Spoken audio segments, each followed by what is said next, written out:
Good morning. So we are reading The Science of Psychic Healing by Yogi Ramacharaka. We are on chapter 5, the 3 forms of psychic healing.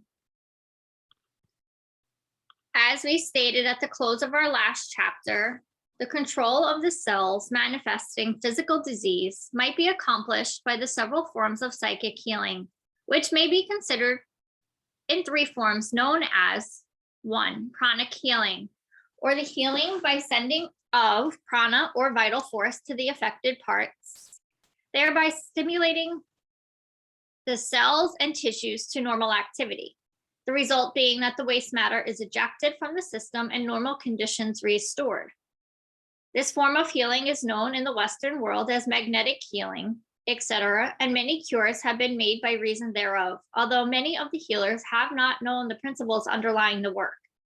Although they had acquired a very good working knowledge of the methods to be employed. 2. Mental healing, by which is meant the control of the cell minds, either direct or through the instinctive mind of the sick person. This form of healing includes what is known in the Western world as mental healing, direct and absent, suggestive healing, psychic healing, etc., etc., etc., and includes many so-called religious forms of healing, which are but forms of mental healing, disguised under the cover of religious teachings and theories. 3. Spiritual healing, by which is meant a high form of healing arising from the healer, possessing a high degree of spiritual unfoldment and allowing the light of his or her higher mentality to pour forth upon the mind of the patient, bathing him in a wave of high thought and lifting him temporarily to a higher plane of being. This form of healing is not nearly so common as one might be led to believe from listening to the talk of the healers and their patients. In fact, it is very rare, and none but healers of a very high order possess it.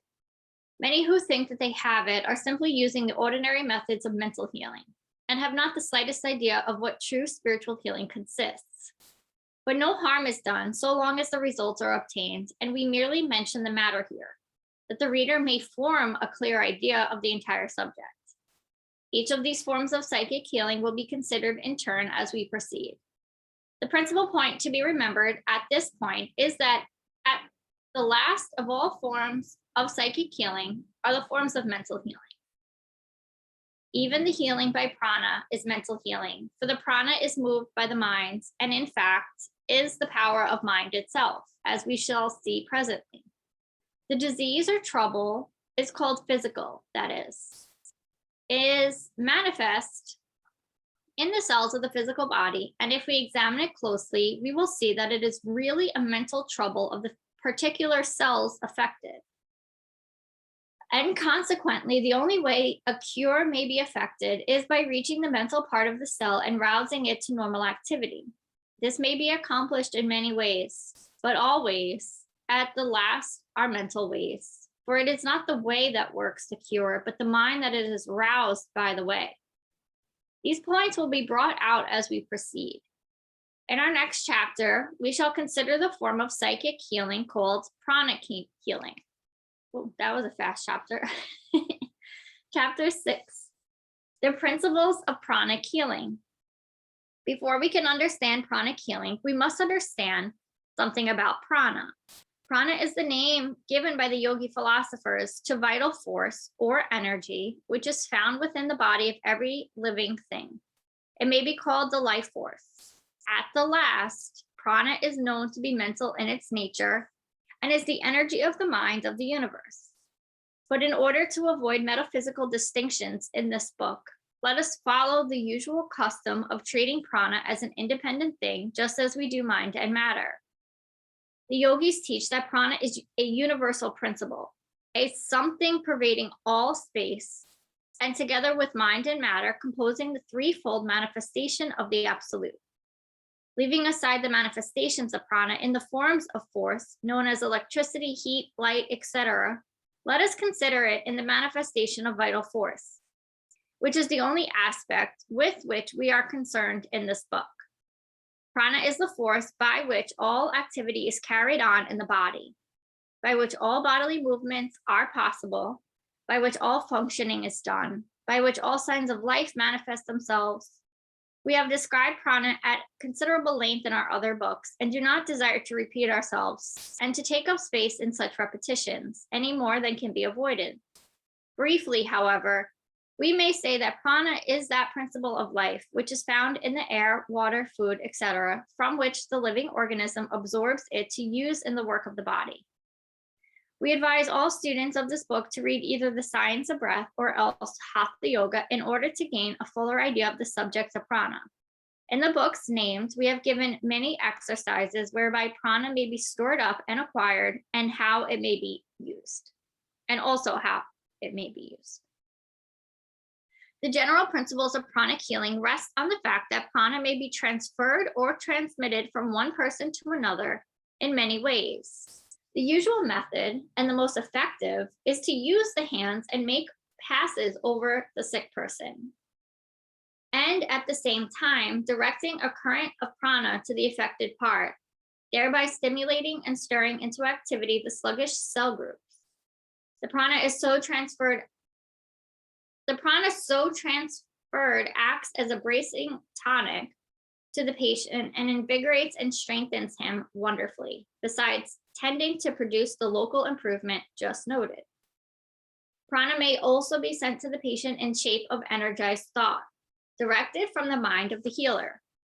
This fact has not generally been brought out in works on the subject, but we shall pay much attention to it in our consideration of pranic healing in our next chapter.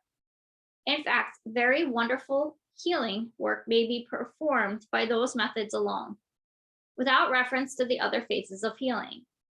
The student will notice that we are not tarrying long to discuss theories. This is done purposefully. Nope, this is done purposely, for we wish to make this book a book of practical facts and instruction, and the majority of the theories will be familiar to those who have read our other books, which, although not devoted to the subject of healing, nevertheless touch upon the general theories underlying all psychic phenomena.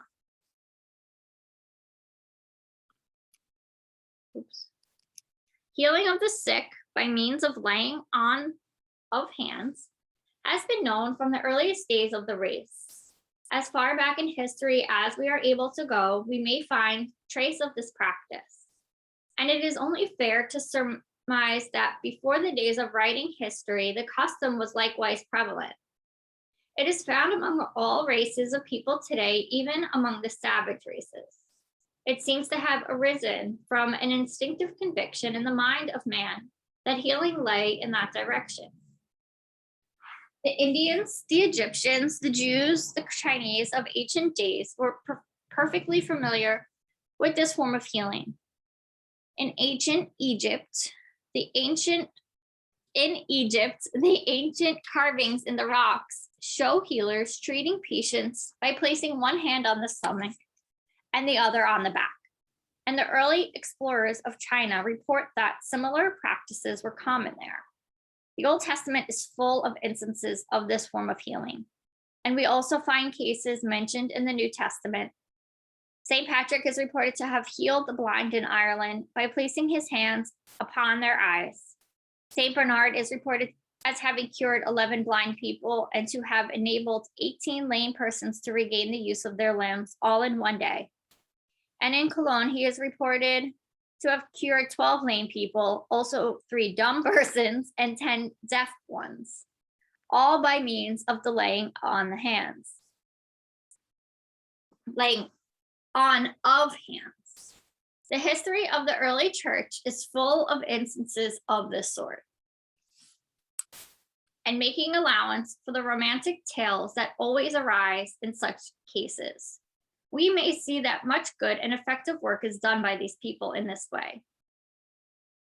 Pyrrhus, the king of Epirus, is reported by history to have had the power of curing colic and diseases of the spleen by touching the persons affected. The emperor Halcyon is said to have cured nervous diseases and lameness, blindness, etc., by laying on of hands. Hadrian cured people having dropsical diseases by applying the points of his fingers to them. King Olaf healed instantaneously by laying his hands upon the sufferer. The early kings of England and France healed goiter and throat affections by the king's touch. In England, there was a disease called the king's evil, which was thought to be curable only by the touch of the king. The courts of Habsburg were believed to be able to be cured stammering by a kiss. Pliny reports that in the ancient days, there were men who cured the bites of serpents by the touch. Numerous religious celebrities cured disease by the laying on of hands. In England, great rakes created quite a sensation and invited persecution by going about curing all sorts of diseases in this way.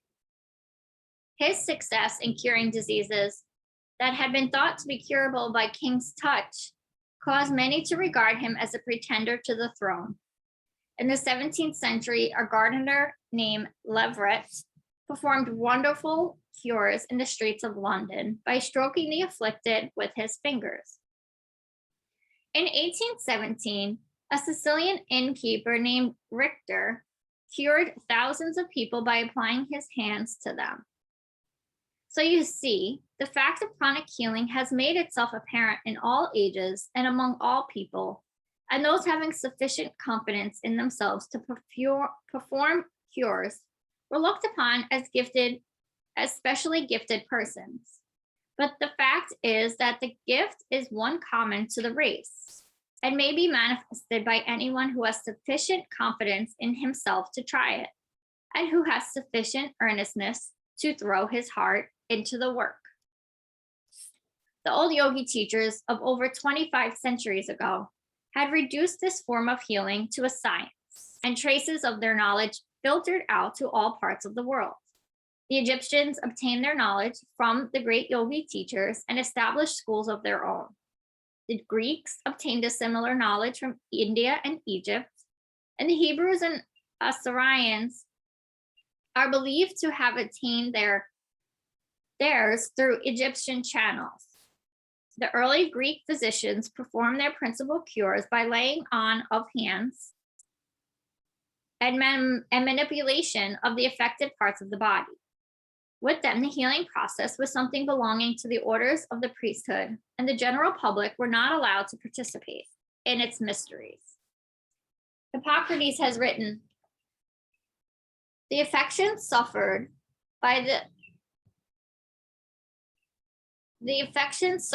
body, the soul sees quite well with shut eyes. Wise physicians, even among the ancients, were aware how beneficial to the blood is to make slight frictions with the hands over the body. It is believed by many experienced doctors that the heat which oozes out of the hands on being applied to the sick is highly salutary and assuaging. I'm butchering some of these words. The remedy has been found to be applicable to sudden as well as habitual pains and various species of debility, being both renovating and strengthening in its effects. It has often appeared, while I have thus been soothing my patients, as if there were a singular property in my hands to pull and draw away from the affected parts, aches, and diverse impurities, by laying my hands upon the place, and by extending my fingers toward it. Thus it is known to some of the learned that health may be implanted in the sick by certain gestures and by contact, as some diseases may be communicated from one to the other. Asclepius treated diseases by breathing on the affected parts and by stroking them with his hands. The ancient Druids, that is, the priesthood, performed cures in this way, the same being made a part of their religious ceremonies and rites. Tactius, Vulpixus, and Critias report these things of the Druids and give wonderful testimony regarding their gifts. The records of the Middle Ages are filled with similar accounts of wonderful cures accomplished by laying on of the hands, the churches being the usual scene of the cures. Van Helmont, who lived about the first part of the 17th century, seemed to be acquainted with the principles of pranic healing, for he writes, magnetism is active everywhere, and there is nothing new in it but the name. It is a paradox only to those who ridicule everything and who attribute to the power of Satan whatever they are unable to explain. About the same time, a Scotchman named Maxwell taught similar methods of healing. He believed in a vital spirit pervading the universe, which man could draw upon in order to cure diseases. In 1734, Father Heal, a priest, taught the existence of a universal fluid which might be used to cure diseases.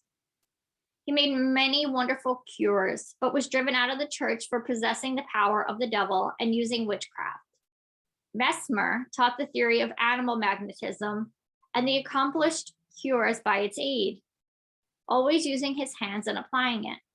Mesmer left many followers and disciples, many of whom gained great prominence, the Marquis of Poiseuille being one of these.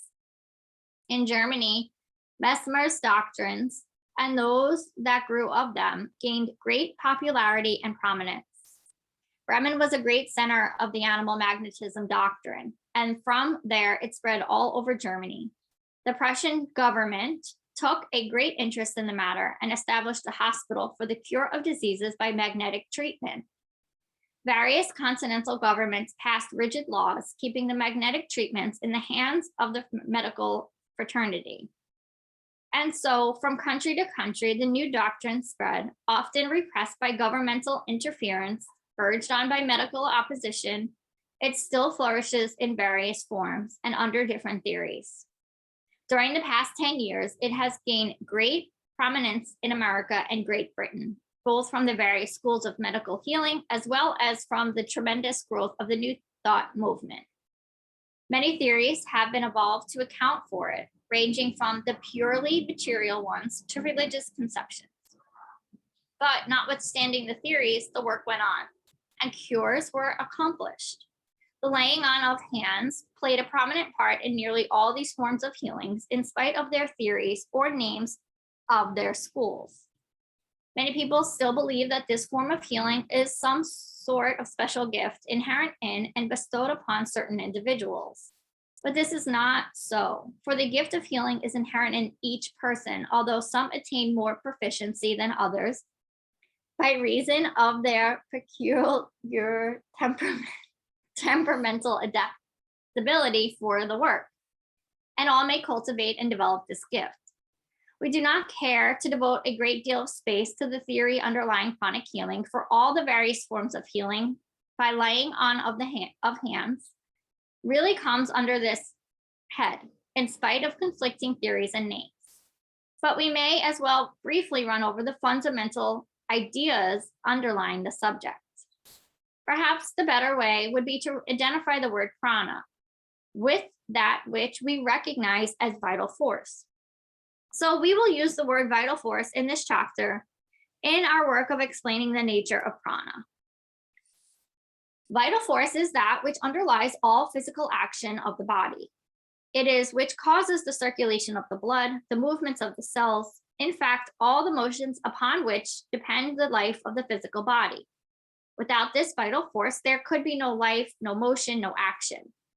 Some call it nerve force, but it is the one thing, no matter by what name it may be called. It is this force that is sent forth from the nervous system by an effort of the will when we wish a muscle to move. And it is this force which causes that muscle to move. It is not necessary to go into a discussion of the real nature and essence of this vital force, for that would carry us far into other phases of the subject. Enough of our purpose is the fact that it really exists. and may be used in healing of disease. The electrician, even the most advanced men of that science, know nothing of the real nature of electricity, and yet they are able to make wonderful use of it and to understand its laws of operation. And so it is with this matter of vital force, for to understand its real nature and origin, one would need to know the real nature and origin of the universe. But man may and does use this force every moment of his life and may turn it to account in other ways, such as healing of the sick. Man absorbs his vital force from the food he eats, the water he drinks, and largely from the air he breathes. He also has a mental source of energy whereby he draws to himself energy from the great reservoirs of energy of the universal mind. In our book, Science of Breath and Hatha Yoga, we have gone into this matter at greater length, and all students of psychic healing should acquaint themselves with those books if they have not done so already. This vital energy is stored up in the brain and great nerve centers of the body, from which it is drawn to supply the constantly arising wants of the system. It is distributed over the wires of the nervous system to all parts of the body. In fact, every nerve is constantly charged with vital force, which is replenished when exhausted. Every nerve is a live wire through which the flow of vital force proceeds. And more than this, every cell in the body, no matter where it is located or what work it is doing, contains more or less vital energy at all times. I feel like I can pause here. Oh, we lost some people. Okay, let's see. Yeah, there's still a few more here.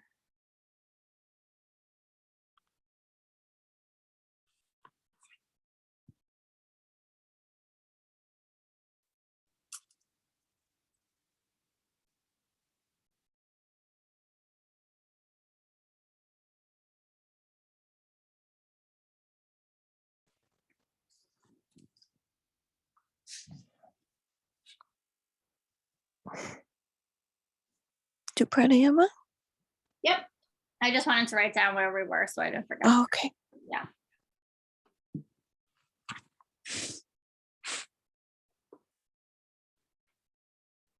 All right, so we'll stand up nice and tall, maybe take some stretches or cat cows or something. Take some cat cows while you're seated. Ugh.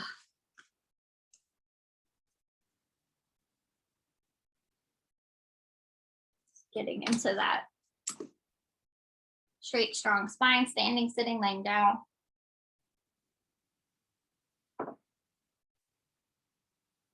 Neck rolls, shoulder rolls. Unclenching the jaws of the fingers. And then beginning to create that rhythmic breath, inhaling and exhaling through the nose. You can close the eyes if it feels okay. Keep them soft gaze out.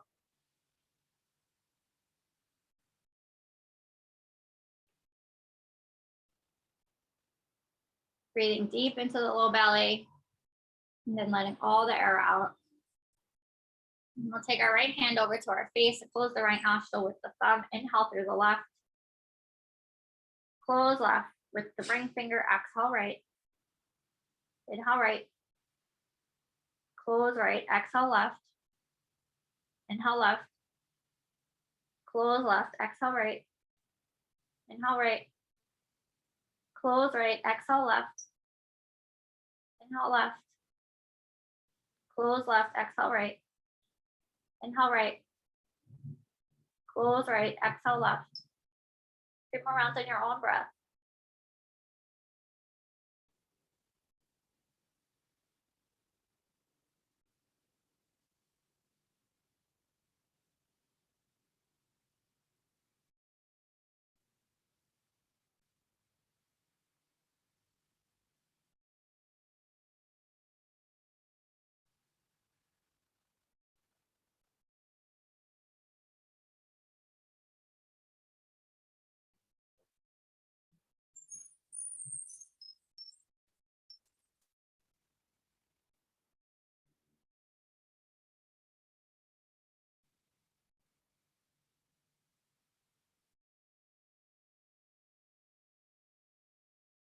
When you feel done, you can set up your meditation. I'm going to set the timer for 20 minutes.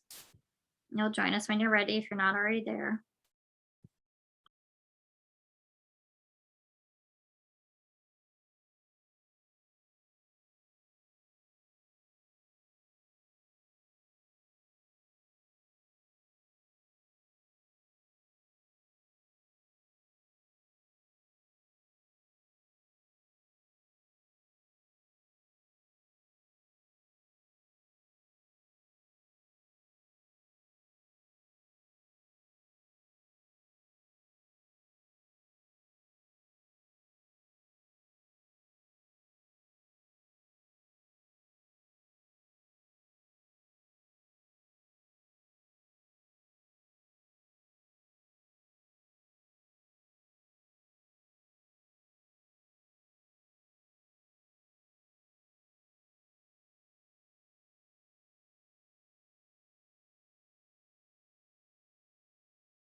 Bringing hands to heart center. Namaste. Have a beautiful day, everybody. See you tomorrow.